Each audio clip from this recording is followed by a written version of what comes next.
From Midtown Atlanta, this is CBS 46 News at 5. And right now at 5 a.m., breaking news. Police have just found the 5-year-old boy at the heart of an Amber Alert. The details we are just now getting in about that little boy and his father.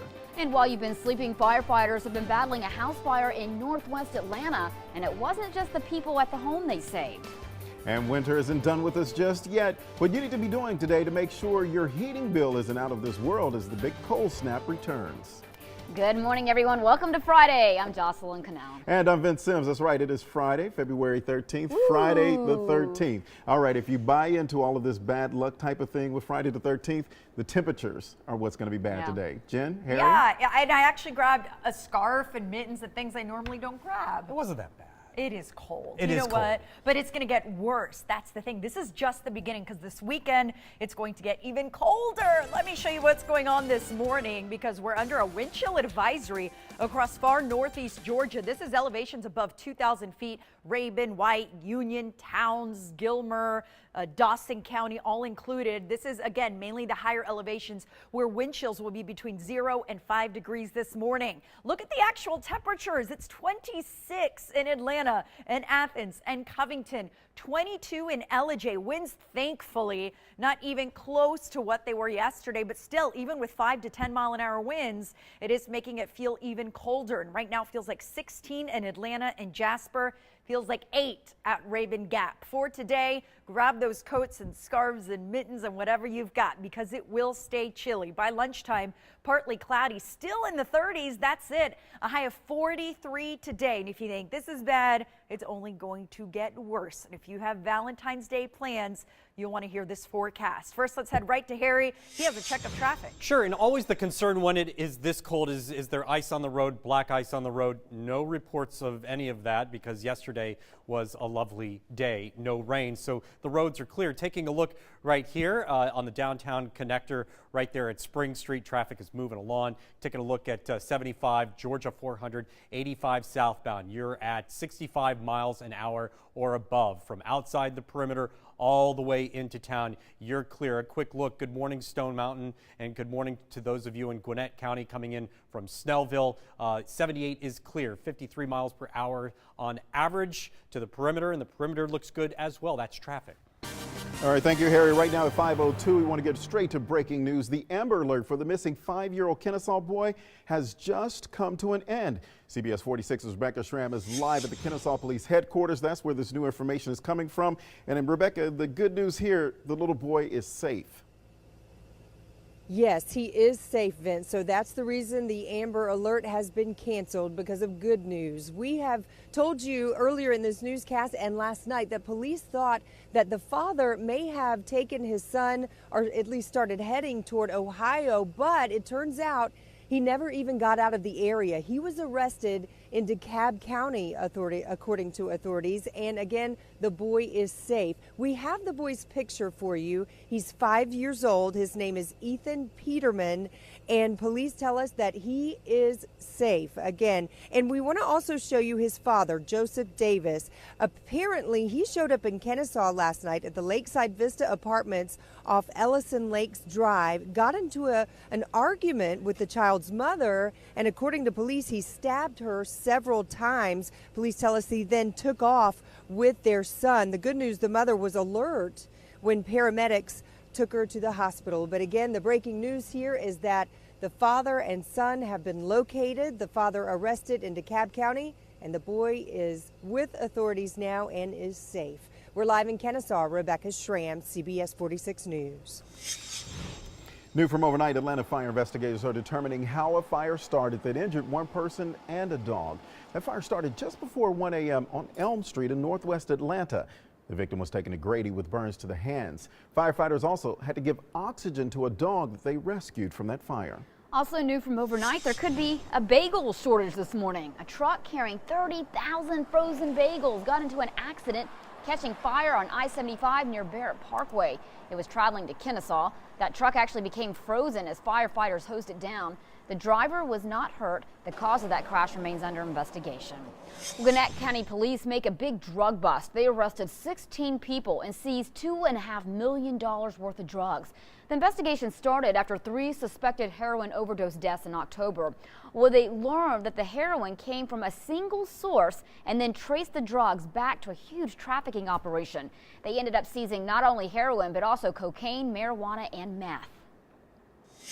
The family of Kevin Davis is meeting with GBI agents. Davis was killed by DeKalb County Police in December. Police say he ignored commands to drop a weapon. His family says Davis's girlfriend had just been attacked and he thought the suspect was returning. His sister says the family tried to paint a picture of who Davis was to GBI.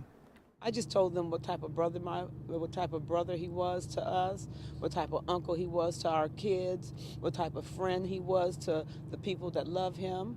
And I just thank them for giving us the opportunity to speak with us, because DeKalb County hasn't said a word since this whole thing happened. Well, Delisa Davis there says GBI agents told her they hope to wrap up their investigation within a month. New this morning, all this cold air moving in is going to likely impact your wallet. Meteorologist Jim Losnick is here with some tips that'll help save you money on your energy bill. And Jim, you know, it's really amazing how easily all that cold zaps the heat from your house. Yes, like money just kind of flows out the window this time of the year. But I did spend some time at the Home Depot talking to the insulation experts, and they tell me there are tons of great options to help you insulate your home, and all for less than 20 bucks.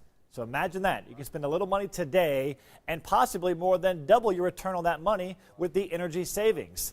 There's Assistant Manager Jay Gilliard. He says the first area to start with is the garage. You spend $6 on a piece of weather stripping right there. Not only keeps the cold out of the garage, but also acts as a great barrier of that chill to your outside or exposed pipes. So when you have those garages, one of the things that you can do is actually select a garage door bottom seal. Yeah. So what this is going to do is, again, similar to stopping a draft on a regular door. Right. This will actually stop a draft coming into your garage door, which in turn makes it a little bit warmer and actually protects those pipes. Okay, so you don't have a garage? Don't worry. Next half hour, we'll talk about some easy, cheap, and fast ways to weatherproof those windows and doors, keeping the budget under 20 bucks and long-term keeping money in your wallet with those energy savings.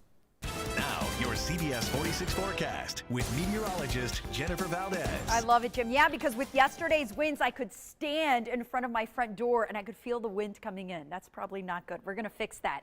Let's talk about this morning, because it's not as windy as it was yesterday, but it's still really cold. It's 20 in Clayton, 22 in Dahlonega, 24 degrees in Alpharetta, 26 in Atlanta, and 28 in Griffin. And although not as windy as yesterday, still windy enough that we've got some wind chill concerns in the far northeast Georgia mountains. That's where we're going to see wind chills in some areas, especially elevations above 2,000 feet. Between 0 and 5 degrees, pretty close to it in Rabun Gap. And when you get that cold, you're talking about frostbite and hypothermia. So you really need a lot of layers and to bundle up. Because of that, a wind chill advisory for those northeastern Georgia mountains continues until 9 o'clock this morning. It's going to stay cold today, so you need to bundle up regardless, even if you're not going out right now, because even at lunchtime, it's still only going to be 37 degrees, 43 at 3 o'clock, 40 at 6. Again, not as windy as yesterday, but still really cold as we head through the day today. And then we have another front moving through. As if this wasn't bad enough, this is going to bring a second blast of cold air. For today, the cold air still trapped over the Midwest. Tomorrow, it's going to be just to our north. But Saturday night into Sunday, that's when that front's going to move through. And that's when we'll see very cold temperatures. And that is key, because Saturday night is Valentine's Day. And we've got plans. We've got to do stuff for our significant other. And look what happens. This top column, that is temperatures. The bottom column is the wind chill. This is for Saturday night. So if you're going out at 5 p.m., not that bad yet. It's 53, feels like 53. But after that, the winds are going to crank up.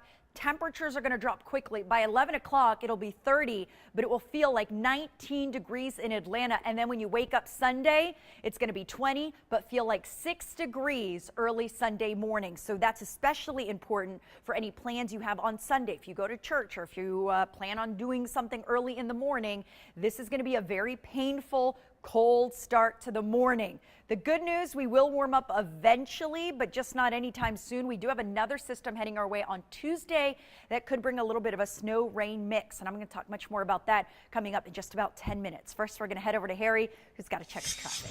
You know, you're talking about Valentine's Day. A lot of people out rushing around today getting gifts. You know, a great place to get gifts, Jen, if you go to the south side, the farmers market, believe it or not, they sell thousands and thousands of roses there at the farmers market off Forest Parkway. Let's take a look at the south side. First, let's pull up a camera here at I-75 at 675, not too far from the farmers market, a little bit south of there. I'm seeing flashing lights off to the side of the road there, but nothing's being reported. So could just be a traffic stop, but traffic is moving along I-75 north at 675. But I'm going to check on that for you just to make sure, because I want you to have a nice ride into work this morning. Good morning, Stockbridge. Good morning. Coming up from McDonough, Henry County, Clayton County, Hudson Bridge to Freedom Parkway in only about 20 minutes. And for those of you coming up from Peachtree City and coming up through Union City, College Park, past the airport, get on a flight, please, and fly someplace warm. 74 to downtown if you have to go to work downtown in only 20 minutes. That's traffic. Well, since you mentioned College Park, Harry, 23 degrees there right now. Your time, 10 minutes after 5. This morning, Atlanta police are searching for a man who threatened a 14-year-old girl with a knife as she walked to the school bus.